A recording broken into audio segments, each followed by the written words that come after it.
Certainly. Mute my.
All right, hello everyone. Thank you for joining us this afternoon. My name is Jana Farley. I am the Communications Director for the ACLU of South Dakota, and today we are gathering to have a Facebook Live discussion on House Bill 1217. If for those of you unaware, House Bill 1217 is a legislation that would ban transgender women and girls from competing on the sports teams that match their gender identity. It's been making its way through the legislative process. It passed the House. It made it to the Senate State Affairs Committee last week, was defeated there, however, was revived through a smokeout process on the Senate floor. And so it will be heard next week on the Senate floor. So we've still got some work to do to try to defeat this bill. Now, I don't want to take up too much time talking, so I want to introduce you to our panelists. Well, actually, I'm going to have them introduce themselves. But today we've got Jet Janellis from the ACLU of South Dakota, Chase Strangio from the ACLU National, and Susan Williams from the Transformation Project. So just why don't you guys just introduce each other or introduce yourselves, and then we'll get started with the discussion. Okay, hey everybody, my name is Susan Williams. I'm the Executive Director and founder of the Transformation Project and the Transformation Project Advocacy Network. And we are here fighting for the dignity and well-being of transgender South Dakotans and their families. We're very excited to have you here today. Thank you for coming. Hello, my name is Chase Strangio. I use he, him, or they, them pronouns. I am Deputy Director for Transgender Justice at the National Office for the ACLU. And I am just always in awe of the organizers in South Dakota and all of the advocates. It is, to me, just such a model of building power to stop anti-trans policies and proposed legislation. And I am just so excited and honored to be here with my colleagues. And hi, I'm Jet Janellis. I'm the Advocacy Manager at the ACLU of South Dakota. And my pronouns are they, them, theirs, and she, her, hers. And I just kind of echo that. I'm so thankful to be here and to be joined by y'all and just to be in community and to learn from you. So I'm really happy for this discussion. All right. Now, before we really dive into the forum, I'd like to offer some space for a land acknowledgement. Jet? Oh, Jet, you're on mute again. Technology, we should be more used to the mute, non-mute things by now, but it's, you know, we're imperfect people. Yeah. Okay, so even though we're in a virtual space, we want to make sure that we are honoring the land that we are all on collectively in South Dakota. So the ACLU of South Dakota offices are located on the ancestral territory of the Ocheti-Shikoi Seven Council Fires, an alliance that consisted of the Santee, Yankton, and Teton Lakota. They're commonly known as the Sioux by non-native people, and the 7 tribes now occupy 9 different reservations in South Dakota. The 9 reservations are the Cheyenne River Sioux Tribe, the Crow Creek Sioux Tribe, the Flandreau Santee Sioux Tribe, Lower Brule Sioux Tribe, Oglala Sioux Tribe, Rosebud Sioux Tribe, Sisseton Wahpeton Oyate, Standing Rock Sioux Tribe, and the Yankton Sioux Tribe. The ACLU of South Dakota honors and respects the diverse Indigenous peoples connected to this territory on which we gather. All right, thank you, Jet. Now let's just start out with why we are all here. I had mentioned a little bit briefly about what House Bill 1217 is, but Jet, maybe you could offer some broader perspective about the bill. Yeah, so House Bill 1217 is a bill that would, as you said, ban transgender girls and women from participating on sports teams that are consistent with their gender. It would segregate sports in South Dakota on the basis of sex assigned at birth. It would make it so that students have to provide a written statement attesting to their sex at birth. And if for some reason there is speculation that that statement is false, it would allow any school or entity to remove a student if they were believed to be transgender, with basically no recourse for the student. And it would also create a legal recourse, like a mechanism for legal recourse for any student who felt that they were harmed by if they thought that there was a transgender student on a team. So it's kind of a nightmare, but yeah, so that's what House Bill 1217 is about.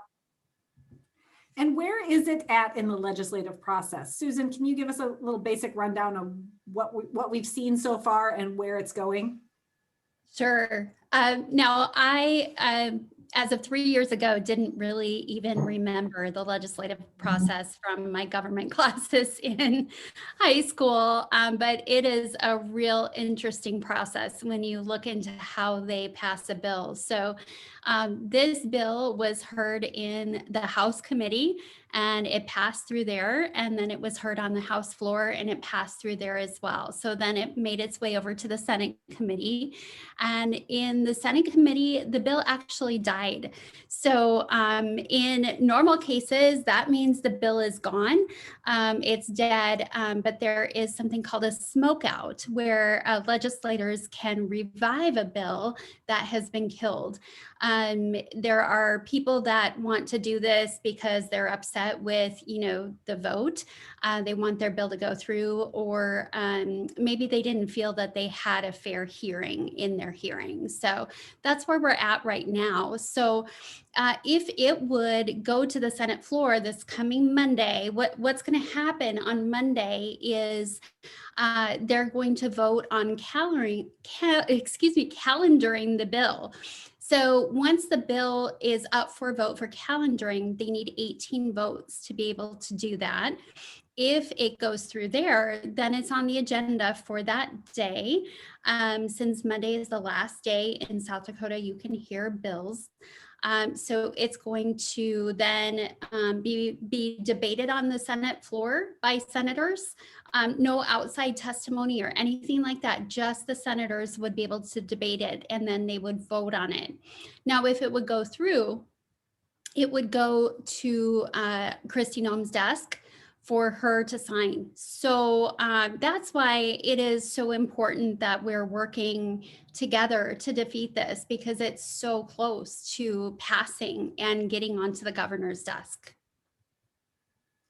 Right. And that's, we've seen a lot of support across the state for defeating this bill. I know, what was it, just last weekend, 2 weekends ago, there were protests in 7 different cities across the state. So we do, it's a lot of people coming out there showing their support for the transgender community in South Dakota, and also to, their support to defeat this bill. Chase, why do you think it's so important for our legislators to see this, kind of groundswell of community support and for people to come together to really try to defeat legislation like this?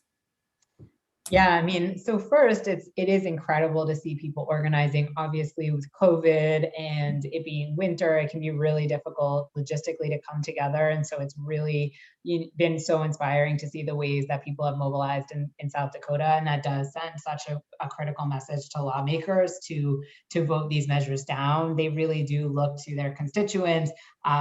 Driving constituent contact to lawmakers is such an important way to try to vote down these measures. And the more we're able to build, momentum and support for each other, obviously, the better chances we have of defeating this type of legislation. And then obviously, one of the consequences of even having these bills introduced is that it's incredibly painful for the trans people in a jurisdiction to have to listen to the rhetoric, to have to hear their government officials debate their existence. And so it's also a way to care for each other, to build support, to make sure that we're looking out for each other, not just in the moments of these really hostile debates in state government, but also for the rest of the year when we are, just living our lives and looking out for each other. So I think just as a general matter, seeing these types of gatherings is really inspiring and critical for trans survival and then for defeating the bills.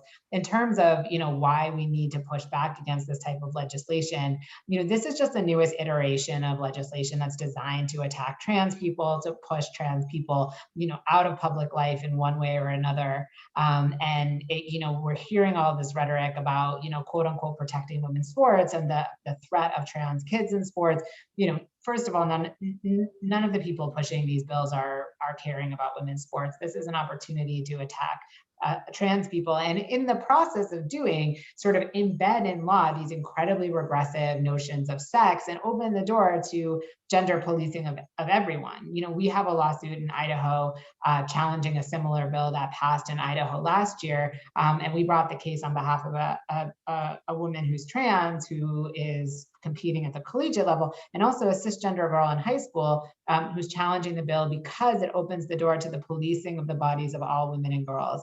When we try to, push out a subset of women and girls from women's sports, all it does is open the door to the policing of bodies that is just endemic to our society in general, but particularly in sports, and particularly when we look at the ways that the bodies of Black and brown girls have been policed through these types of sex verification regimes. So this is just deeply harmful and is really part of a long history of attacking trans people, and will open the door to a host of other types of attacks. So stopping it now is so important. Mm-hmm.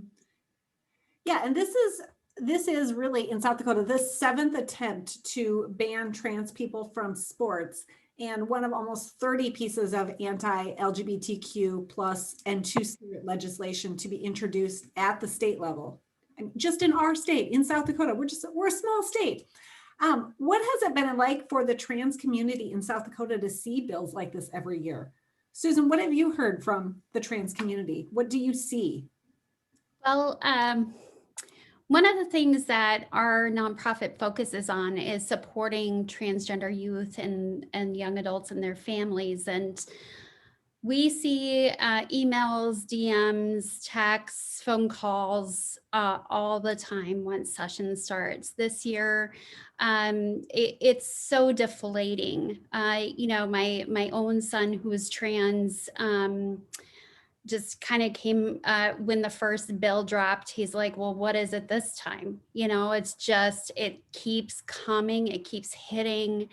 It's so discouraging for trans people who live here to constantly feel that they are not welcome in the cities, the towns, and the state that they live in because of this harmful legislation. It's very hurtful to the community, and it does a number on mental health and just emotional well-being for sure.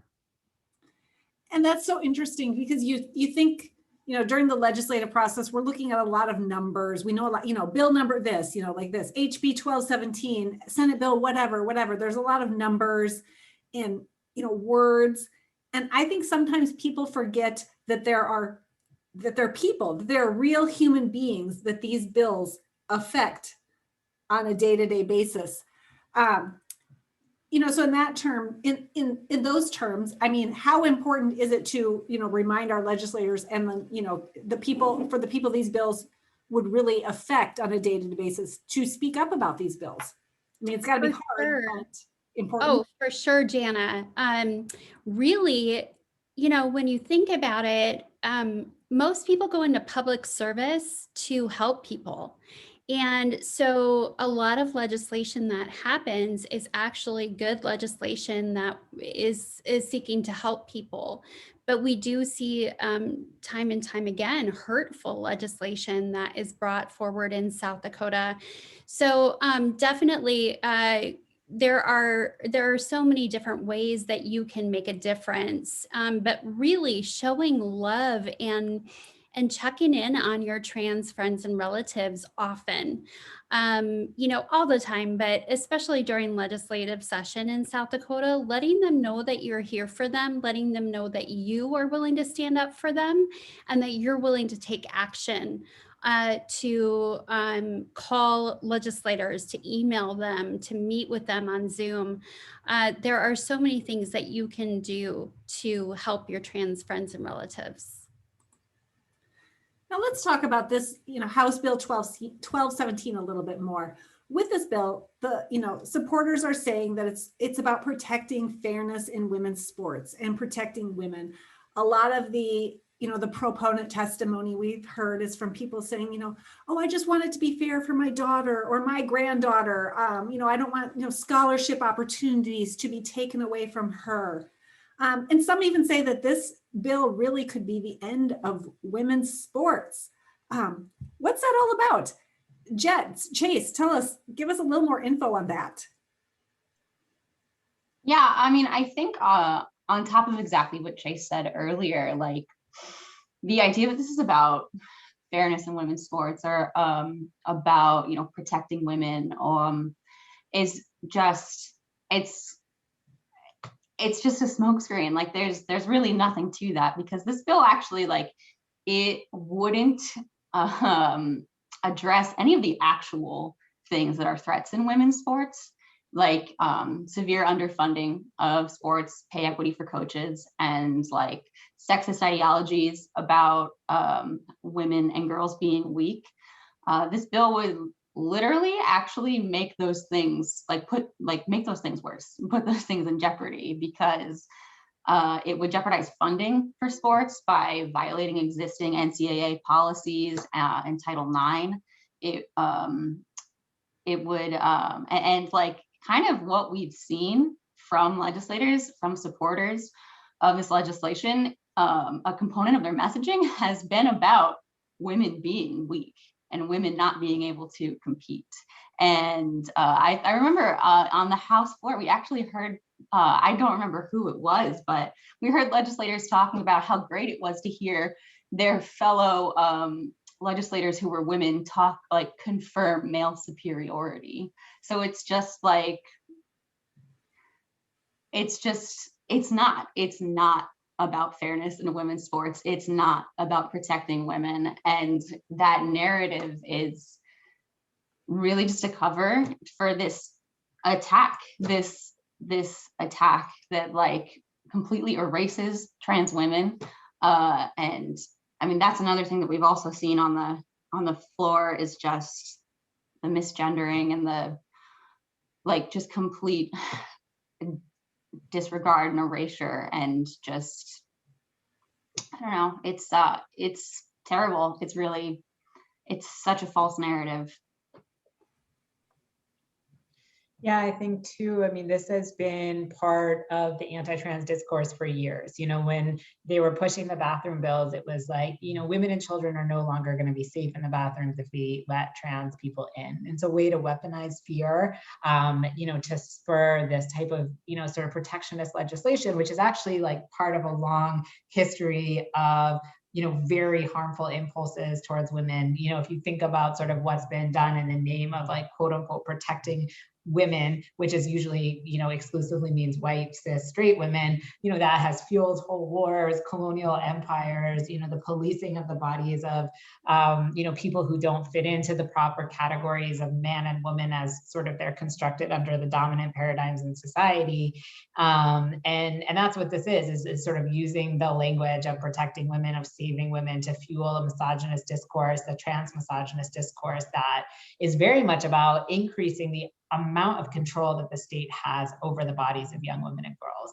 And that's going to cause a lot of harm to all young people. And especially, you know, this idea that we concede to doctors the ability to sort of, you know, verify sex for young athletes, when we know that doctors have been perpetrating some of the most egregious, you know, forms of abuse and violence against women and girl athletes for years. And so there is just such a, you know, way in which the rhetoric is actually, you know, undermined, like Jet said, by the legislation itself, and the rhetoric that's been, you know, that's animating the bill language. But you know, we know it's not about protecting anyone. It's about harming trans people. It's about increasing state power over the bodies and surveillance of young people. And we should be animated against it, you know, for what it is, which is, you know, a policing measure, a control measure, and a deeply harmful measure. Now, Chase, you know, you're working on a national level fighting these types of bills, and they're all over this year. What can you speak to what you're seeing from the national perspective and what's going on outside of South Dakota, and how you know the bills we're seeing in South Dakota aren't just something coming locally? It's tied to a national movement of anti-trans legislation, correct? Oh yeah, this is, you know, we know that, I mean, South Dakota has been a real pioneer in this anti-trans space, as we've been talking about, but, you know, the bills aren't organically originating here. They're being drafted, you know, by Alliance Defending Freedom, by Heritage Foundation, by ALEC, by these right-wing groups that sort of convene these meetings and then draft model legislation to then send out to lawmakers around the country. And this year we've seen, you know, a real record numbers of bills targeting trans young people, and lots of bills like this one that focus on trans women and girls and women in sports. And you know, right now we're seeing a lot of these bills move. Thankfully, we've been able to kill a few, and that's been, you know, exciting. And obviously, we were hopeful that this bill had died, but as is always true in South Dakota, you know, things constantly reemerge and get smoked out, especially with the anti-trans bills. But this is part of a trend. It's again, it's, you know, having lost the restroom fight by and large, you know, our opponents shifted to sports and started pushing these bills. And unfortunately, we're at this pinnacle of anti-trans discourse in the United States and in the UK, where we're seeing these just aggressive attacks on trans kids, trying to criminalize healthcare for trans minors, trying to ban trans kids from sports. And we're really at the height of it. Most states are in legislative session. Some are getting close to the end. So we're seeing things being pushed, and that's sort of what's happening nationally, with a lot of critical votes coming up in the coming weeks, including the vote on the Senate floor in South Dakota on Monday. Mm-hmm. And now some of the bills, you touched a little bit, some of the bills in some states have passed. I think it was just Mississippi that just passed its anti-trans sports bill. And then last year we saw the anti-trans sports bill in Idaho pass. And Chase, you had touched a little bit on that, has gone to litigation. Can you just tell us a little bit about where it's at in the process? Yeah, so this year Mississippi has passed a bill. The governor has indicated that he will sign it. Tennessee is very close to passing one, and the governor, Governor Reeves in Mississippi and Governor Lee in Tennessee, both big anti-trans governors, even though, you know, Jackson, Mississippi has no water, but the governor is fixated on trans kids in sports, much like Congress was fixated on trans kids in sports, even though we have a COVID relief bill to pass. You can see the way in which this is taking up a lot of space, and despite all of the crises we're facing. And last year, at the very beginning of the COVID pandemic, Idaho passed its anti-trans sports bill. We sued immediately and got a preliminary injunction. So it's not in effect, it's been enjoined by the court. We have an incredible decision in that case explaining exactly why the bill is unconstitutional, and why all of these other ones are too. And it's now on appeal at the Ninth Circuit, which is the Court of Appeals that oversees Idaho and other states in the West, not South Dakota. And the argument in the appeal will be on May 3rd. Now, why that obviously, we're seeing that these bills can be challenged in court. Why is that not a deterrent for some states to be like, okay, maybe I don't want to waste taxpayer dollars on litigation? Yeah, That's a big $1 million question, right? You don't yeah, have. I mean, I don't know. Why is that? Some states are like, we love passing unconstitutional bills. And that, it's actually one of the least effective lobbying arguments historically. I think people are excited to, run afoul of the US Constitution and federal civil rights statutes and are very willing to fight these battles in court, although I'm not sure their constituents would be as much if they knew the cost. And I really think, especially in a time of sort of national crisis, to think about how much money is going to be wasted fighting these in court, the potential risk to federal, funding, because we now have at least, a federal government, for all its shortcomings, that is willing to enforce Title IX, consistent with the Supreme Court's holding in Bostock, which held that it's a violation of our prohibitions on sex discrimination to discriminate against trans people. So South Dakota could lose hundreds of millions of dollars in federal funding, not to mention the millions of dollars it'll cost to litigate a challenge in court. I don't think lawmakers are deterred for a number of reasons. One, they don't feel personally as much the brunt of the economic losses, and they want to signal their disdain for trans kids. But I also think one real reality we have to contend with is the extent to which the federal judiciary was transformed under the Trump administration, and they feel that they are going to have favorable fora in the federal courts, and that's not entirely untrue. And it is a really scary time to think about litigating all of this in a judiciary that's full of Trump-appointed judges, and a Supreme Court that has shifted dramatically to the right in a way we haven't seen in hundreds of years. Mm-hmm. I do think it is interesting that, like what you said, Chase, that sometimes the threat of litigation or waste of taxpayer dollars isn't enough for, some of these lawmakers. But additionally, like, Jet and Susan, one of the things that we have been talking about in South Dakota is that, there are other more important things that we could be focusing on, that our legislators could be spending their time on. Is that what you're hearing from people too? What would they like our lawmakers to be focusing on instead of these kind of discriminatory bills? Right.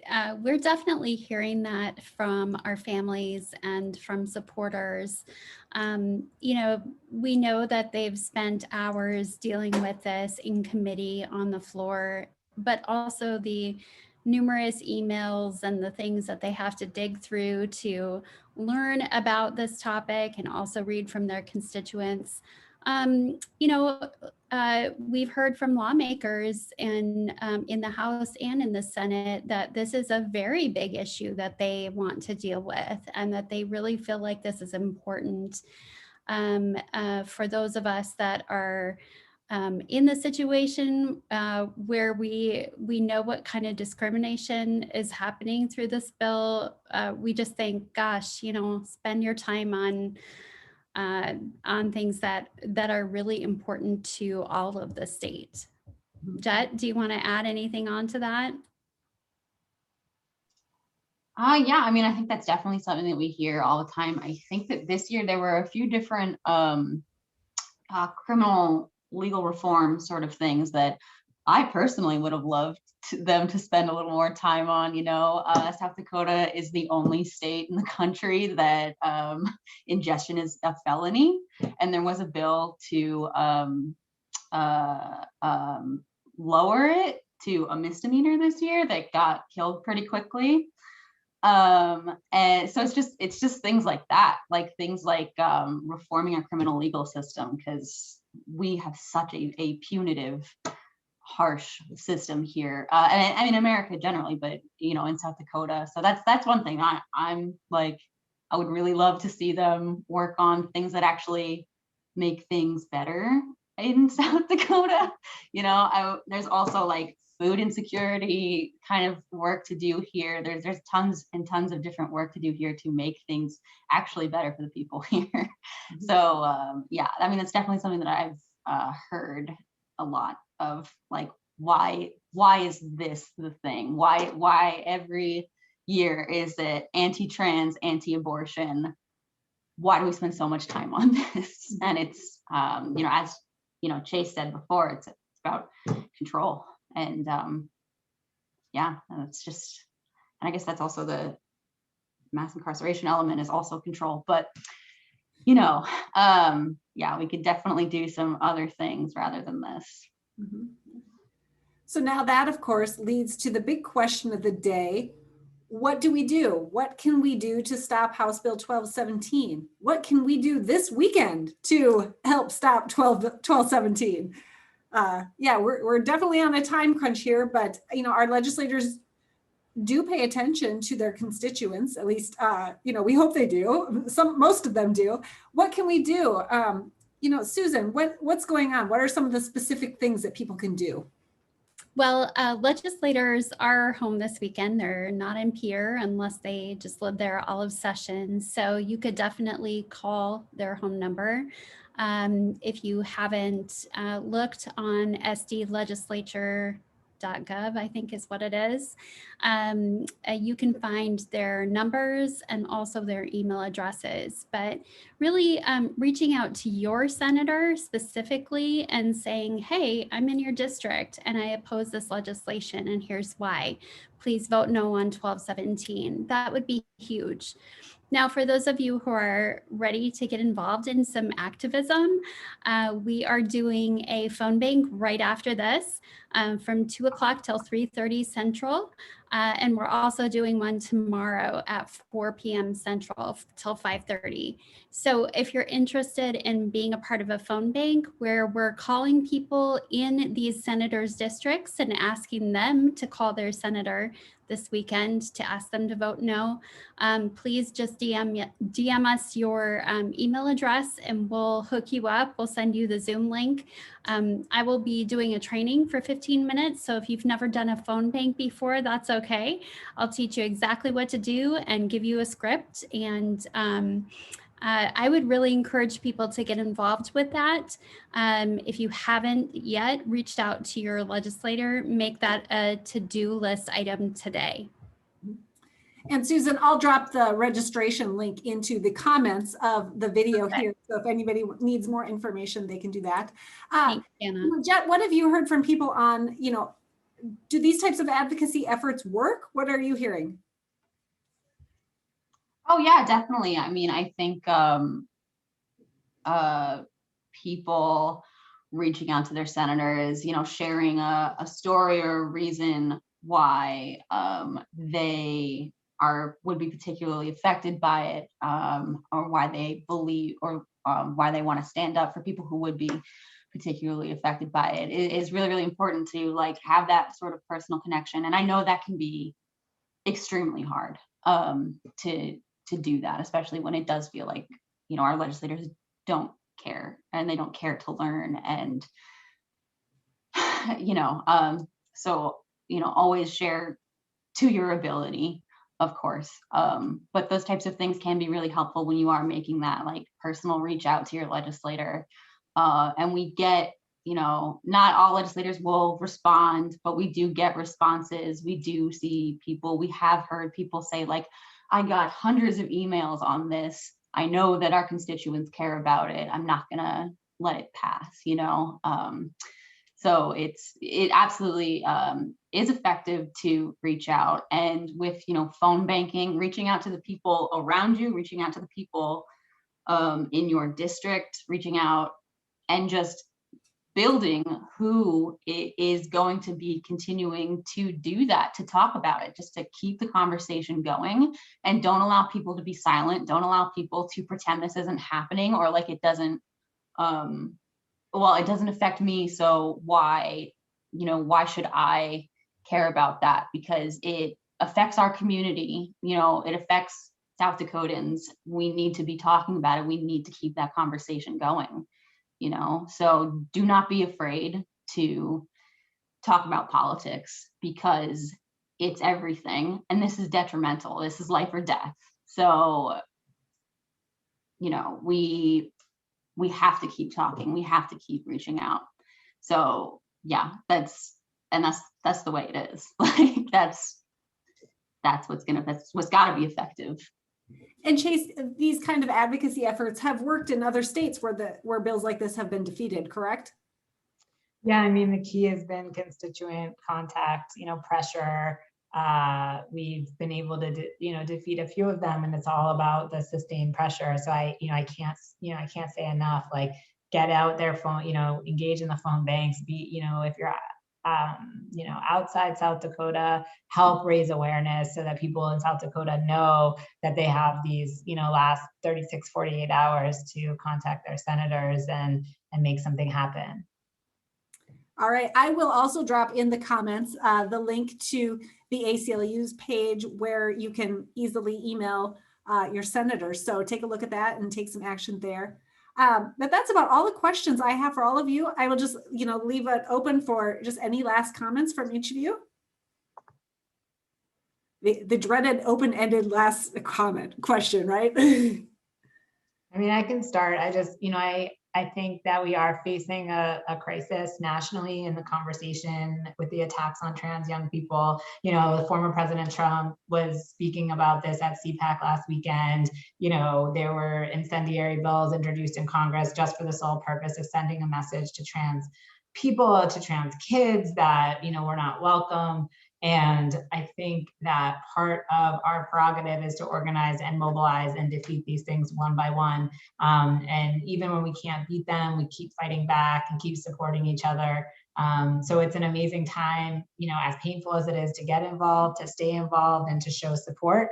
And I think because of the way that South Dakota has become sort of a flashpoint nationally for anti-trans legislation, what happens in South Dakota does signal a lot about what will happen nationally.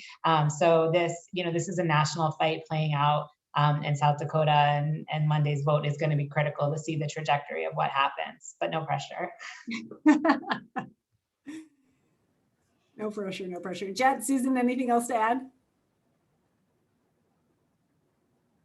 I just want to say, one, thank you so much, Chase and Susan and Jana for, having this conversation. I'm so in awe of all the work that y'all are doing. Susan, I literally, I tell you this every time we talk, I think I'm your number one stan. I think that the work that has been done in South Dakota it's tremendous. I'm new here. This is my first legislative session in South Dakota, and it is hard. It is really, really hard. But what makes it so much better is how much passion and love and just advocacy, allyship work that has been gone into this for years. And I'm so, so thankful to be a part of what's been to be a part of this amazing trans liberation machine, that Susan, you have been at the forefront of building here. And y'all have a great track record. You've killed everything before. We're going to keep crushing it. I'm just so thankful to play my part this year. And I know we're going to change the landscape, and I know we're going to be successful. Well, I don't know what to say after that. I'm a little teary-eyed, Jet. So thankful for the work that you have been doing. You kind of got thrown into this. I mean, you moved here in the middle of a pandemic. Like we said earlier, we've never actually gotten to meet in person. So that's absolutely ridiculous. But I just am so thankful for the work that the ACLU does. The ACLU was at the forefront of working on these bills ever since they started in 2016. And I just remember, reading about the bathroom bill in 2016 when my child had started to struggle with gender dysphoria, and I didn't know anything about transgender or gender dysphoria. I had never heard that word before. And I started to see the kind of comments that were happening on Facebook, and just the kind of the reporting that was done on this was really hard. We really did think about, is this a safe place to live, and should we relocate somewhere else, because this is bad. And I will tell you, the work that the ACLU has done in the last 6-7 years has completely reshaped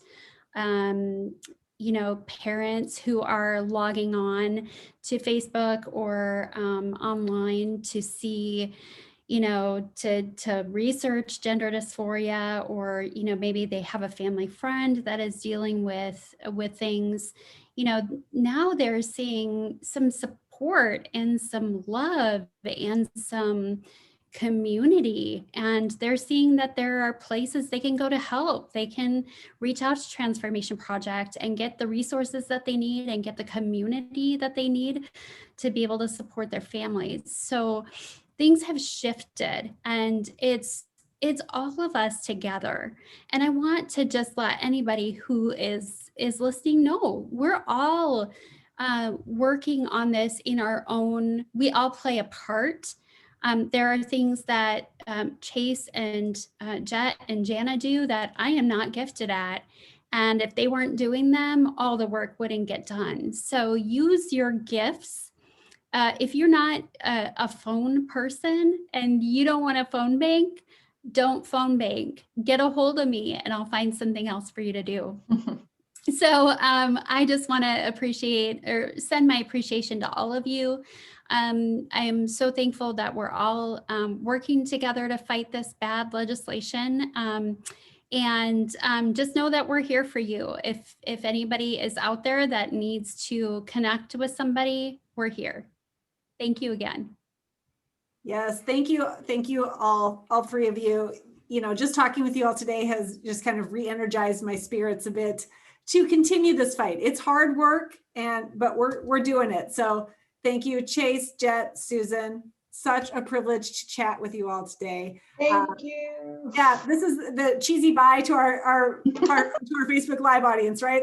The wave bye. So thank you all. Thank you all. Have a great afternoon. Bye, everybody. Bye. Bye.